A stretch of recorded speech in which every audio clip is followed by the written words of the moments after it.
Shalom. Today we're talking about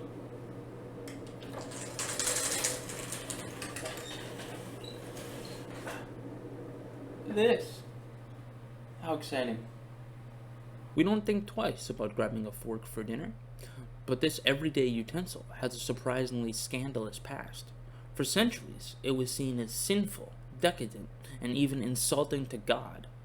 So, how did it go from being a tool of vanity to a thing we can't eat spaghetti without? Let's dig into the strange history of forks. The fork story begins thousands of years ago. In ancient Egypt, Greece, and Rome, fork like tools existed, but not for eating. They were used for cooking, carving, or serving food at banquets. Eating was still done with your hands, spoons, or knives. These early forks were practical, but they weren't personal. Nobody thought to set one down next to your plate, at least not yet. Fast forward to the 11th century Byzantine in Venice, where noblewomen began using small two-pronged forks at a table. To us, this seems polite, but at the time it was outrageous. Church leaders condemned the fork as decadent, even sinful. One princess was scolded for using golden forks to eat her food. Priests claimed it was an insult to God, who had already given us perfectly good fingers.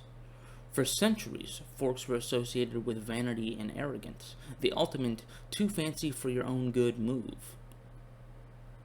But slowly, the fork began to spread. In Renaissance Italy, eating with forks became fashionable among the upper class. Catherine de' Medici helped popularize forks in France when she married King Henry II in the 1500s. At first, people mocked the habit.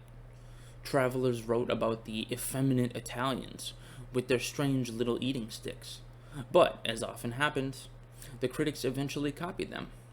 By the 1600s, forks were a symbol of refinement across Europe, though still mostly for the wealthy. It wasn't until the 18th and 19th centuries that forks finally became common. Industrial production made them affordable. And their design changed too. Early forks only had two prongs, which weren't very useful for scooping or twirling. By the 1700s, craftsmen settled for the four-prong design we know today, perfect for balancing food, spearing meat, or twirling noodles.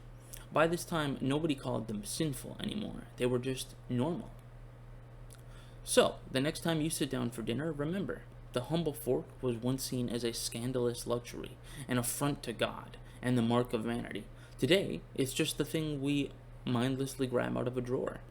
And that's it, the strange history of forks. Proof that even the simplest tool can have the wildest stories. Thanks for watching.